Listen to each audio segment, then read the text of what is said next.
Ron Williams says he's not a religious man, but he's certainly on a crusade.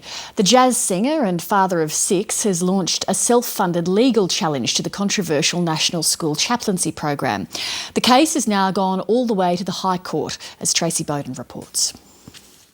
Now every morning, just about dawning, as the sun began to shine. Singer-songwriter Ron Williams likes nothing better than taking to the stage with his big band.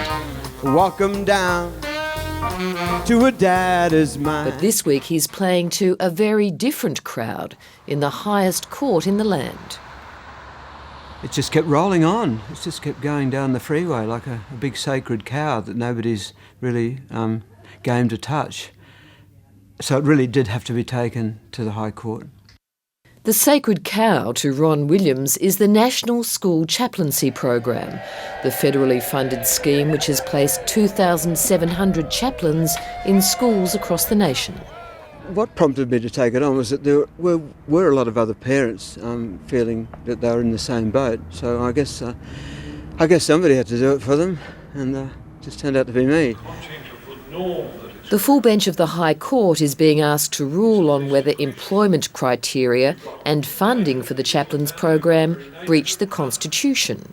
This is an important test case in the High Court of two major questions. The first relates to the ability of the Commonwealth to set up an office where there's a religious test for that office, and the second is a big battle about our federal system and the ability of the Commonwealth to directly fund certain activities without channeling that money via the states. This is the case of father of 6 Ron Williams, the plaintiff, against the Commonwealth of Australia and Scripture Union Queensland. Don't say a word. You are being cautioned for... Former rugby league referee Tim Mander is the chief executive of Scripture Union Queensland, the nation's largest provider of school chaplains. He's become the public advocate and defender of the work of the chaplains. We're very concerned that the future of school chaplains could be determined on a legal technicality. Ron Williams' family is at the heart of his challenge. When he enrolled his oldest child at the local public school in Toowoomba, he was troubled by the messages his son brought home.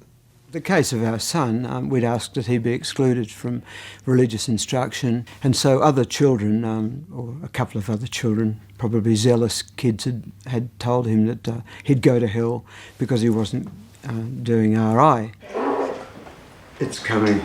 After the introduction of government-funded chaplains into his children's school, Ron Williams launched his push against the program, putting his message into song. Just give me that old-timey education, that Queensland education, the secular education of 1875. So what was your concern about the impact of these chaplains on your children? That it would be just the encroachment of a religious missionary being put into the school. This is a case of the little guy taking on the Commonwealth, and it is a case that shows that the little guy can have his day in court. There are shadows of the castle involved in this case. Are they told they're not to push Christianity or...? No, well, they do. In fact, the movie The Castle and its story of an Aussie battler taking the fight for his home all the way to the High Court has been a source of inspiration for Ron Williams. Ron Williams is writing history right now in a different sense of the word. So it was a welcome surprise when old friend actor Michael Caton showed up to support the cause. The event was the launch of a book about a similar legal battle 30 years ago. This is a man who's gone to the High Court to get the justice that he believes is due to him. That is the separation of church and state.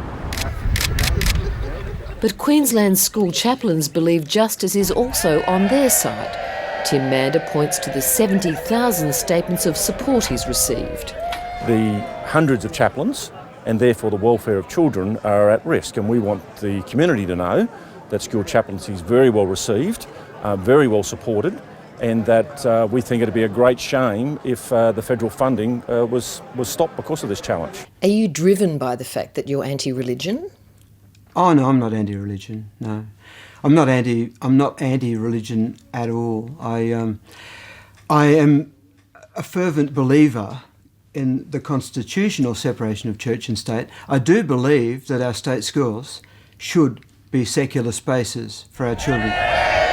The High Court is expected to announce its decision at the end of the year.